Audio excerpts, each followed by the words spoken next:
Okay, Ephesians chapter 5, verse number 16. Nakita niyo naman, kapatid? Okay, memorize naman ang karamihan sa atin dito. Ready? Read. Redeeming the time because the days are evil. Tayo po ay lumapit sa Diyos sa panalangin. Heavenly Father, we thank you so much sa gabi ito. Salamat sa inyong kabutihan. Salamat sa opportunity na kami po ay nagkakatipon. I pray, dear Father, na kayo po ay mangusap sa puso't isipan ng bawat sa amin. Lahat na ito aking dadalangin, pinapasalamatan sa matamis sa plan ni Kristo, so sabi Diyos at tagapagligtas. Amen. Okay, please be seated.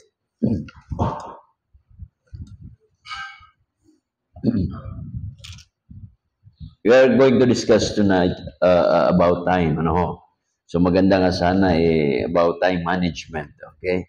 Kaso lang yung aking lesson, hinahanap ko sa computer. Hindi ko makita-kita. Pinapahanap ko kay Johnny.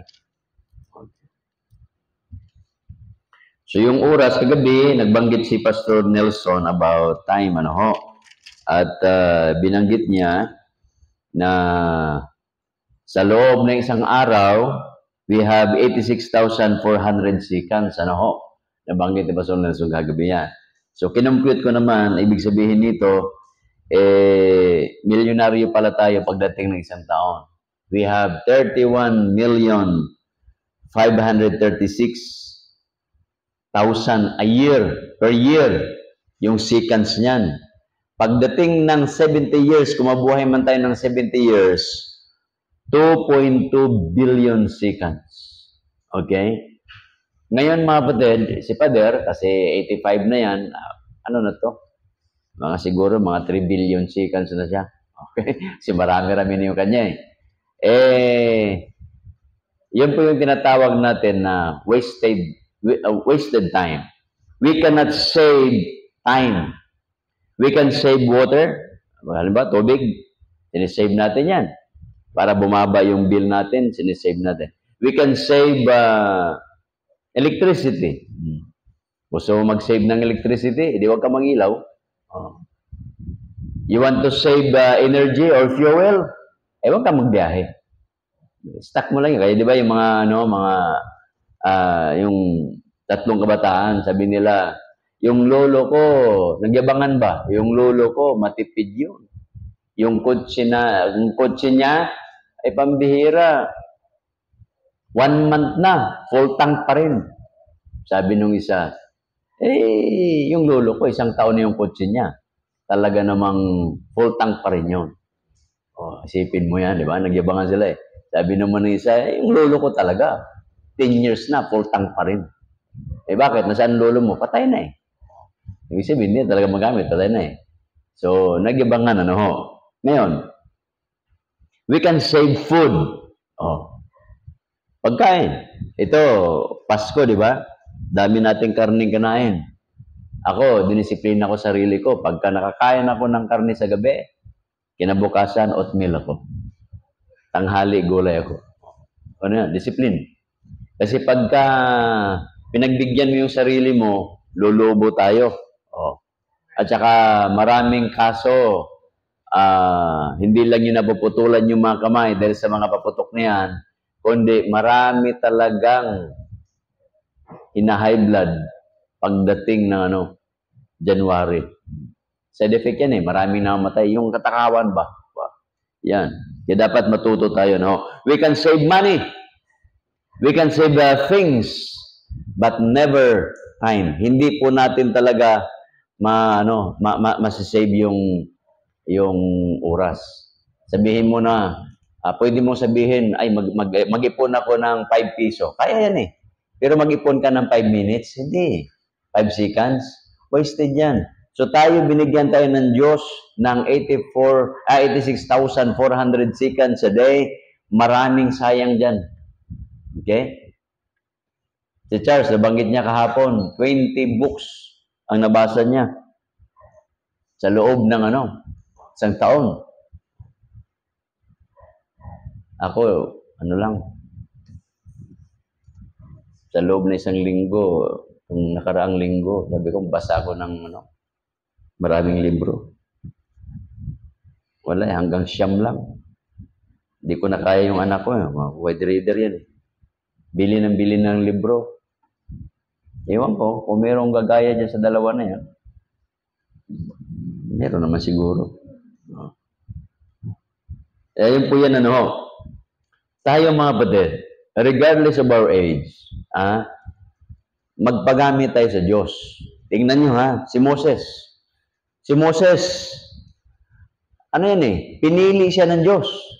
Kaso lang, 40 years in-spend niya doon sa palasyo. Di pa siya naglingkod sa Panginoon. 40 years nandoon sa ilang in the wilderness. Di pa rin naglingkod sa Panginoon. Pero may idea na siya. Siyempre, nalagaan siya ng nanay niya di ba? Nanay niya mismo ang nag-alaga sa kanya. Nanay niya mismo ang nagturo sa kanya. Although, tinawag siyang tawag dito, princess, ika nga, or prince. Pero, nung 80 years old na siya, that was the turning point of his life na magsuko ng buhay. Hanggang 120. Kita mo, at least, na-manage niya yung time niya, di ba? 40 years, 40 years, 40 years. Tayo kaya? Kung buhay natin 60 lang, 20 years nag-aral, 20 years nagpamilya. Pag 40 ka, saka maglingkod sa Panginoon, it's too late. Okay? Yun po yan. Kaya, kung pwede naman mga bata pa, malakas pa tayo, maglingkod sa Panginoon, pwede naman yon. Kaya wag nating hintayin na tumanda muna tayo bago tayo maglingkod. Sa mga Bible study ko, ganito ang sinasabi. Pastor, pag-pray niyo po ako.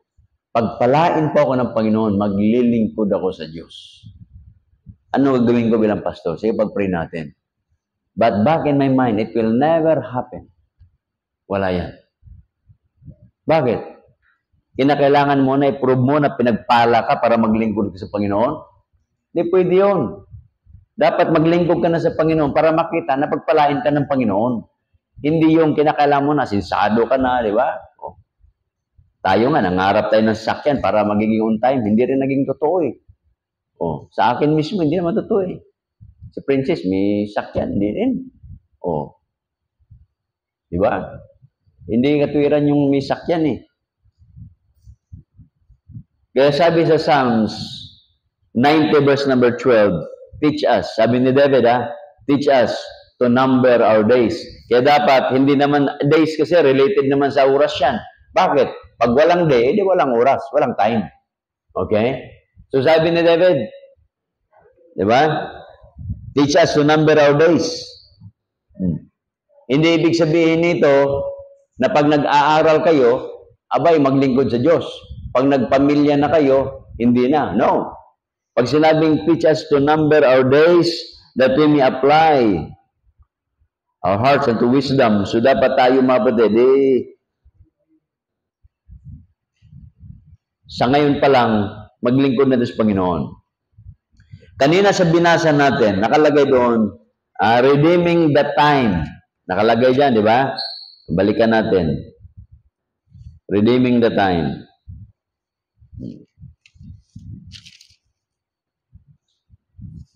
Balikan natin yung ating binasa. Nakalagay dyan, Philippians 5:16, redeeming the time. Bakit kaya? Anong meron? Okay? So, nakalagay dito, because the days are evil. Hindi po pwede na yung mundo ay paganda ng paganda. Wala hong mundong pagandang paganda. Okay? Billions of money. Isipin nyo, halimbawa lang, yung pupunta ka ng Bagyo. Ngayon, hindi naman madadaanan. Bakit? Sira na naman Ngayon, walang bagyo, walang landslide. Ano gagawin yan para magkapera? Babakbakin yan. Kita mo yan? Matino naman. Taon-taon ako umuwi doon sa Alam ko yung makalsada na ginagawa hanggang yung ginagawa pa rin. Grabe naman ka. Sabi ni Pastor Nelson, Pastor, huwag kayong dumaan dyan sa Jadi. May ginagawang tulay. Sabi niya, inabot ako ng 16 hours. Sabi ko, pambihira, grabe yun ah. Sabi niya, punta ka ng Maria Aurora sa may Baler. Daan ka ng Dinggalan. Daan kayo ng Pantabangan. Okay. Sabi ko, parang dinaanan to nila ni Adrian. Okay. Sabi ko, sige. Di, tinignan ko sa mapa. Parang times 3 yung tatakbuhin ko. Isuma total, 16 hours din. Okay Sabi ko, sige. Ganito na lang. Mag-pray ako na pagdating doon, go. Okay, no? So, yun yung ko. Nakakondisyon yung isip ko na mag-pray na pagdating ko doon, go. Alam niyo mga kapatid, pa nag-pray tayo, binibigay ng Diyos eh. Pagdating namin doon sa ginagawang tulay, siguro ang layo lang namin. Doon sa pinaradahan ko ng sakyan, di ba? Mga ganon, hanggang dito. Silip-silip ko, tulay na nga. Titinda. Mga 5 minutes na, buwaba na ako, nainip na ako doon sa sakyan. Sabi ko, Kuya, gaano ba katagal yan? Sabi niya, 30 minutes yan. Ganun ba? Kaso lang, pag may counterflow, yun, ang tagal niyan. Kasi nga, hindi po pwede. After 5 minutes na go, wow, answered prayer. Kaya pang mahalaga talaga prayer eh. Kasi pag nag-pray ka, sagutin ng Panginoon. So dito mga kapatid, why we should redeem our time? Bakit ba? Kasi marami tayong wasted time. Alam nyo, sa isang taon, sabihin natin, nasasayang ba ang isang taon? Sasabihin natin, hindi naman sayang sa taon eh. Pero sa isang estudyante, okay? Tanungin mo yung isang estudyante na hindi nag-aral, sasabihin niya, sayang yung aking isang taon. Nakuha nyo? Tayo hindi tayo nanginayang. Pero sa isang estudyante, nanginayang siya sa kanyang isang taon. Yung isang buwan, sayang ba yun? Hindi sayang sa atin yan. Pero yung nanay, na nanganak, premature, nanghinayang siya. Premature baby, yung lumabas. Sayang.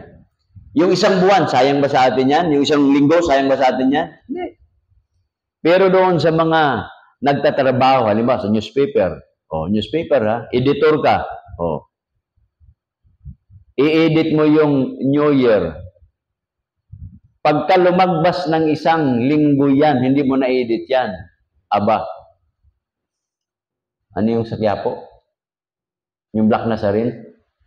Yun na yung sunod na sunod na linggo, yun na yung yung makikita mo, yung naghihila yung mga tao doon. So, ibig sabihin, sayang. Kasi kung hindi mo ma-edit yung December 25 about Christmas, pagdating na isang linggo, New Year na yan, sayang yan. Sa atin, okay lang, walang problema doon. Magbabiyahe ka, hindi ka nakabiyahe ng Pasko, hindi magbiyahe ka ng daming araw eh. Pero doon sa may mga trabahong gano'n, nanghihinayang sila. Isang oras. Subukan nyo lang. Sa mga mga tao doon, may mga kausap, mga boyfriend, girlfriend, maghintay kayo ng isang oras. Parang yan, parang eternity. Parang eternity. Di ba? Mapapakanta ka ng ang tawag doon, Boulevard. Ganun yun eh.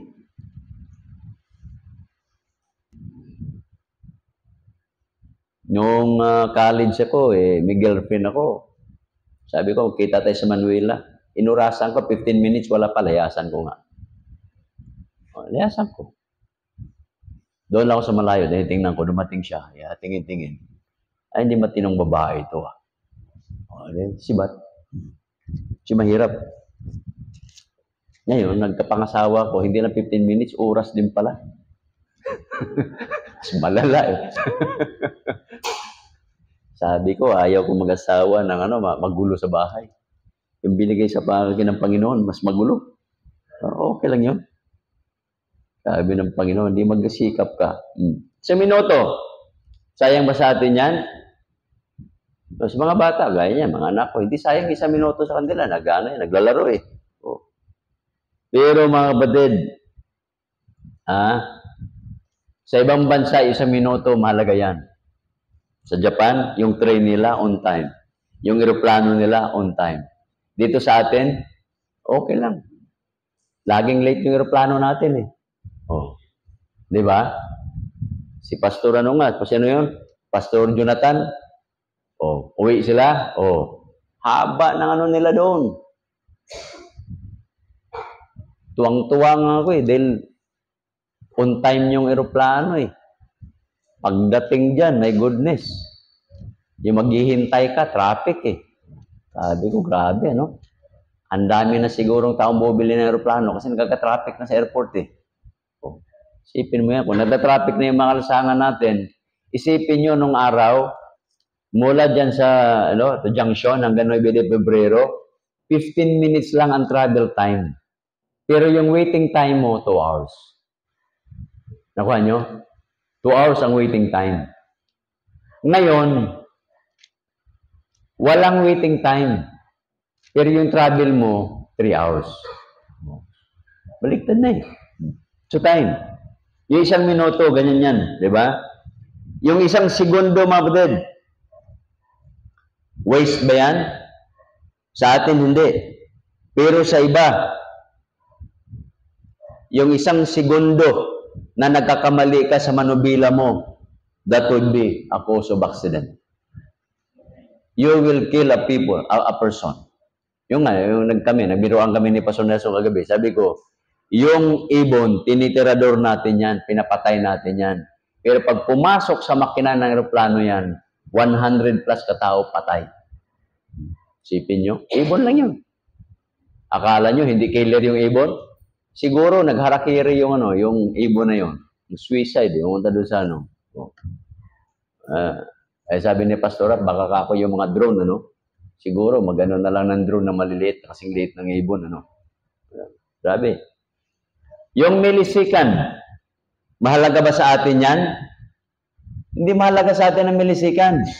Pero yung tumatakbo, di ba? Yung mga sa race, tumatakbo sila. Magkasabay-sabayan sila. Hindi mo malalaman kung sinong nananalo doon. Tinitingnan nila yan by millisecond. Mahalaga sa kanila yon. Sa atin, hindi mahalaga yon. Sa kanila, mahalaga. So ang oras ay mahalaga. Depende lang sa ating pananaw. Ngayon, mahalaga na ikay pupunta doon sa office mo dahil natatakot ka doon sa boss mo. Oh. Sa mga kausap natin, bakit sa church? Neglected. Takot ka kay mayor, takot ka sa boss mo, takot ka sa manager mo. Pagdating simbahan, hindi tayo takot sa Diyos. Bakit? Anak ako eh. Yun nga, Ang ganda, Kaya pala hindi natatakot ang Kristiyano kasi anak eh. Oh. Yung pala yun.